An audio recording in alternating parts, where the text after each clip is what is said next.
ഇവിടെ പറയാൻ പോകുന്നത് ഒരു കാക്കയുടെയും ഒരു കുറുക്കന്റെയും ഒരു കഥയാണ്. ഒരിക്കൽ ഒരു കാക്ക ഉറപ്പ കഷ്ണം പിടിച്ച് ഒരു മരച്ചില്ലയിൽ ഇരിക്കുകയായിരുന്നു.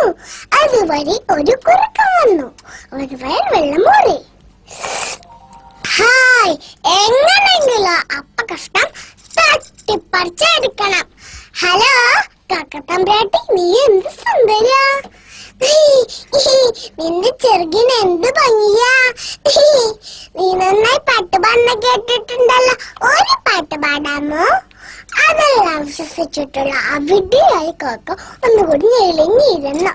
അപ്പൊ കുറുക്കൻ പറഞ്ഞു, നിന്റെ പാട്ട് ഒന്നും കൂടി കേട്ടോട്ടെ. കാക്ക പാടാനായി വായി തുറന്നു. അപ്പ കഷ്ണം താഴെ വീണു. ഓടിച്ചെന്ന കുറുക്കൻ ആ അപ്പ കഷ്ണം എടുത്തോണ്ട് ഒരു മോളിപ്പാട്ട് പാടി അവിടെ സ്ഥലം വിട്ടു. കാക്കയ്ക്കാണെങ്കിലും സങ്കടം വന്നു. കൂട്ടുകാരെ, ഇതിലൊരു ഗുണപാഠമുണ്ട്. വെറുതെ പുകഴ്ത്തുന്നവരെ വിശ്വസിക്കാൻ പാടില്ല. നന്ദി, നമസ്കാരം.